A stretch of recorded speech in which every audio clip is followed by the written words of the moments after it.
দারুণ খেয়েছে, দারুণ। দেখো তো গোপু সোনার জন্য তালের লুচি কেমন খেয়েছে। খাবে তো, খাবে তো, খাও।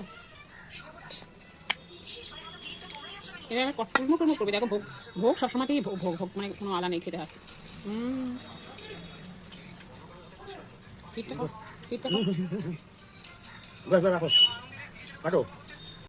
চাল ভাজা মুড়ি ভালোবাসে গোপাল, কি না ভালোবাসে গোপাল হচ্ছে আবার তালের মাড়ি, মানে তালের ক্ষীর খেতে ভালোবাসে, তালের পরোটা, তালের লুচি, তালের তোমার ফুলুরি। গোপালের মা প্রচুর পরিশ্রম করতো জানো, সারা দিন ধরে শুধু গোপাল খেয়ে যেত।